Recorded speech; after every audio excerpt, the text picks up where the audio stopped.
Hey y'all, I'm Damon Oates, founder of Deco Exchange. Who else has heard that crafting is just a hobby? I turned my love of crafting into a thriving multi-seven-figure company, surrounded myself in an amazing community, and met some amazing business owners along the way.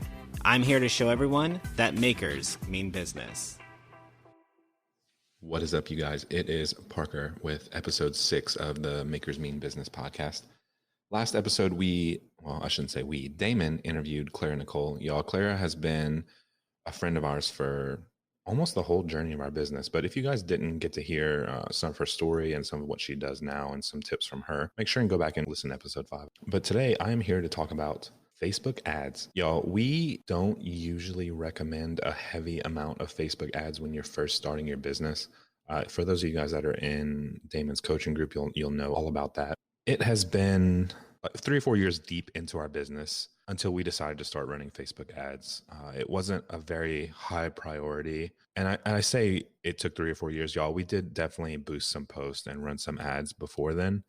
But just to give you a ballpark, like we're spending probably around $20,000 right now a month on Facebook ads. And we are making from that $20,000 in ads, we're making around $150,000 a month as a return from those ads. So that's a mixture between, our business coaching group. It's a mixture from our physical products, our dog shampoo, the whole gambit of things. I know at the start of Damon's coaching group, we talk about finding your perfect person, maybe pretending what kind of magazine those people would read or what kind of magazine your products would be in or what kind of magazine you would be in. And all of the details that surround your perfect person is something that can be targeted by Facebook through Facebook Ads Manager. So if I'm looking for someone who wants to buy supplies, I can target that person down to their age, their gender, what their interests are, what kind of websites they visit. I can pinpoint those people. So when we're talking about Facebook ads, that's the level of detail that we are talking about. And I'll be honest, you guys, I am not a Facebook expert. I have dabbled in it before, and I know enough to have a conversation with some of our support staff. But that's why I wanted to bring on Gretchen today, y'all. Gretchen runs our Facebook ads. She ran a creative business in the past, and now all she does is she runs ads for other creative businesses. But I just kind of want to talk about the importance of ads and what you can get out of it, and why people are kind of hesitant to spend money. But if you can spend $20,000 in ads and make back $150,000 in sales, as long as your profit margin is there's not a problem. So there's all kinds of ads. I know one question we get a lot in our coaching group is, what's the difference between a boost and an ad? A boost puts ad money behind an existing post, and then an ad creates a whole new post altogether through Ads Manager. You can do a boost through Ads Manager, y'all. There's all kinds of details, and I don't want to get too heavy into all of that right at the start, but that's just one frequently asked question that we get a lot. But I do believe even if you're just starting your business, you can get some benefit from the conversation that Gretchen and I are going to have. And just keep in mind that whether we talk about numbers or people or page views or anything, that's all scales, you guys. So don't think of it as 20,000 and 150,000. Maybe just think of it as $20 and $150. It just really depends on where you are in your business and how you can make use of that. One thing I do want to mention is that I don't recommend that everyone just go out and start running all kinds of ads. If you don't know about SEO and you don't know about free options for getting yourself found or your product seen, you definitely want to check out those first, because they operate around the same principle. So you just want to make sure that you kind of have a solid foundation before you jump into throwing money into the black box that is Facebook ads and then hope that it gives you some money back. It is a little like gambling, but as long as you know what you're doing, it's not like a big black box. Like I was saying, you can kind of understand the mechanisms behind Facebook ads, all the different terms like ROI, which is return on investment, return on ad spend, ROAS, click-through rate. All of these things are, I could talk for hours just about the different terms in Facebook ads. So hopefully you guys get something out of this. And just remember that whenever we're talking about anything on the podcast, we have been doing this for a long time, and we were not doing a lot of the things 100% right. And we still aren't, you guys. For all of our listeners out there, don't think that you have to be perfect. Sometimes just picking a direction and moving in a direction is better than just standing still, being paralyzed by, well, what if I don't do this right? Or what if this comes out wrong? Or what if this comes out, what if it's messed up? Or just don't let that fear stop you. Because like I said, if you don't make a decision, your decision is not doing anything. And it's always better to try something than it would be to just stand still and not do anything. That's my little inspiration from Parker for today. But y'all, I'm going to get Gretchen in here and she's going to talk about all of the information that she thinks would be helpful to you guys. Y'all, she is a guru when it comes to Facebook ads. So I did ask her to try to keep it as simple as she possibly could. I don't want her, talking over anyone's head and them being confused. And I just know she has so much good information to help. So let's get her on here and we'll see what we can do, you guys. All right, you guys. Today we have Gretchen, y'all. Gretchen runs our Facebook ads as well as Instagram ads and all of that stuff. So she has a little bit of a maker background. Gretchen has leveraged some of her creativity, her marketing, her networking. Y'all, she's brilliant, and she has created a sustainable business running Facebook ads for creatives. So I've brought her on here, and I'm hoping, obviously I'm going to let her introduce herself and give herself a little bit of description, but I'm hoping that she can kind of give you guys some ideas on how to get started with Facebook ads, some of the things that are working on Facebook ads, just from a maker standpoint. I know a lot of you listeners are creatives. You guys make stuff. You guys try to sell stuff online, physical products, and she's helped us do all of that stuff. So Gretchen, why don't you just tell us a little bit about yourself? Sure. Hi, guys. Thanks for having me on. So I do have a creative background. I owned a paint your own pottery studio years ago. I also had a painting studio for a few years. And one of the things that I really enjoy about the creative business is the opportunity to show what you can do and to showcase it. And I think video, which, Parker and Damon do a lot of, but creatives, that's really a strong point for them, is that you can actually be talking and showing something. And that translates really well into marketing and into ads. And for me, I started with the painting studio and I started with the creative end of it, and then I started learning about Facebook ads and kind of transitioned into doing marketing for other people, because I started with what I was doing and people are like, well, if it works for you, can it work for me? So it's really been fun to transition from a brick and mortar to working online and helping other creatives. Yeah, and I mean, in the age of digital, it's hard to, get all of the customers to understand how it touches and how it looks and how it feels. And, even some people's sounds makers do all kinds of different things. But, video is one of the hottest ways to kind of get the most out of that. Like, stimulate all the senses of your customer.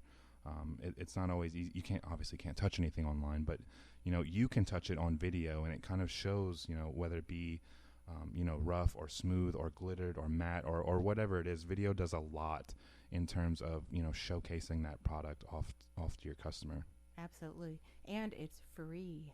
Facebook Live is free, and that's where you can start. Ads are amazing, but if you have good material to start with, that's going to get shared and that's going to get other people to see it, and it's free. So I always recommend starting there with your video when you're starting to grow, is to start with video and start promoting yourself. Absolutely. So you did mention lives versus regular video, and some people are scared of live video, and that's perfectly fine. You can always pre-record or set premieres for videos now on Facebook. And also you can edit videos. So if you if you want to record and you're one of those people who has to go through and make sure everything is perfect and edit every single thing, maybe a recorded video is more of what you need. But live video is I think it's the king of content right now. Yeah, for sure. And a big part of live video is it's not edited and it's not all put together and perfect, and people get to see into your real life and your real world. A lot of creatives are filming in their house, and you get to see the behind the scenes of that. And a big part of what we are marketing to is people getting to know our personalities. Sure. And that's how we're connecting with the business. Sure. And I'll say one more thing about live video, and then we can move on to some tips about ads. But, live video shows who you really are. Mm-hmm. It's really hard to be fake on live video. It's really hard to be perfect on live video. So just kind of showing your true human nature, it connects with your customers, and it makes it really easy for people to see that, you're just a person too, and you're just a human. Yep. You're a normal person. Yep, for sure. So let's jump into some tips about ads. I know some people might not be gurus in Ads Manager, but what kind of things can you say that maybe even a basic how should I say it, a person just starting out in business, or maybe they've just created a business page, what kind of tips do you have as far as ads go on a Facebook page? Yep. One of the first questions people always ask me is, can I boost a post? And we hear so much that boosting posts is bad and you shouldn't be doing that. And I don't agree with that. I do agree that boosting posts works better at certain times, and going into Ads Manager and setting up ads works better at different times. But even if you're spending $5 a day, really what you're doing is just getting your message out in front of more people. So if you're really hesitant about starting ads, I would hit that boost button every now and then and just get your audience to see more of your things. Sure. And then the way I work with it usually with Facebook ads is I'm looking at cold audience and like brand new people and bringing them into the page, and then warmer audiences and retargeting them and getting them to see more of what you have that you're putting on Facebook. So when I talked about video, that is really, I often will have people start with just a video view ad and retargeting people that maybe wouldn't see it. Unfortunately, Facebook, you put something on Facebook and a lot of people never even see it, even if they follow your page. Right. So again, putting $5 or $10 behind that to get more people to see that is really important. Yeah, and I think one thing to note there is no matter what you're putting ad spend behind, just make sure you're getting something out of it in return, Don't just throw your money in there and be like, okay, I just showed this to a whole lot more people. Was it a sale? Were you trying to collect an email? Were you trying to get someone to engage on your page and get them on your pixel? I mean, there's a whole bunch of different things you can do, but at the end of the day, just make sure that whatever you're putting ad spend behind, you're trying to recoup that money somehow. Mm-hmm. Yeah, and actually that's my first question when I will talk with a client. I'll say, what are your goals? Right. And if they say, is it page growth, or is it purchases, is it collecting emails? And then that's kind of where you decide where to put your ad money. Yeah. And everyone has different budgets, so some people can't do all that at once. Parker mentioned emails. That's another great thing to be growing, to use a Facebook ad to get people to a lead magnet, which would be some type of a download or a freebie or something that you can collect their emails and start growing your list that way is a great one to start out with as well. Yeah, so I'll go ahead and give an example of something that we do. We have a free wreath tutorial. It's a start to finish. It's actually one of the videos that we use in our coaching group, our monthly coaching group, and we give it away for free. But for them to get that video, they have to give us their email address. So that grows our list. It gives us the ability to retarget lookalike audiences. So there's a huge power in collecting email addresses, and Gretchen leverages that free video and creates an ad based around it. So people who may have never seen us or would never see us, they get a promoted post on Facebook that shows, hey, you want to learn how to make this? They click on it, they give us their email address, and all of a sudden we just have a new lead. So lead generation is a huge power in terms of running a Facebook ad. Yeah, it is. And another thing, too, to think about is a lot of times creatives are not necessarily really set on consistently sending emails out. So they tend to say, oh, I don't need an email list. I'm not real good about weekly emails. Or it doesn't matter if you're working with ads. Those emails that you're collecting, you can upload into Ads Manager and retarget those people on Facebook. Yeah. So even if they don't open their emails, they're still going to be seeing your ads in their news feed. So it is super important for that reason alone to collect emails. Yeah, so without going into too much detail about the nitty-gritty behind it, what basically can happen is you give Facebook this email address that you collected from a potential customer, and Facebook can kind of do some back-end research on that email address and then find people on Facebook that are similar to that same person who gave you that email address. And it opens up a whole new world of potential clients you might have never had before. And that's called a lookalike audience. But there's so much power in email addresses other than, obviously sending an email. So don't discount the power of email and, lead magnets in terms of Facebook ads for sure.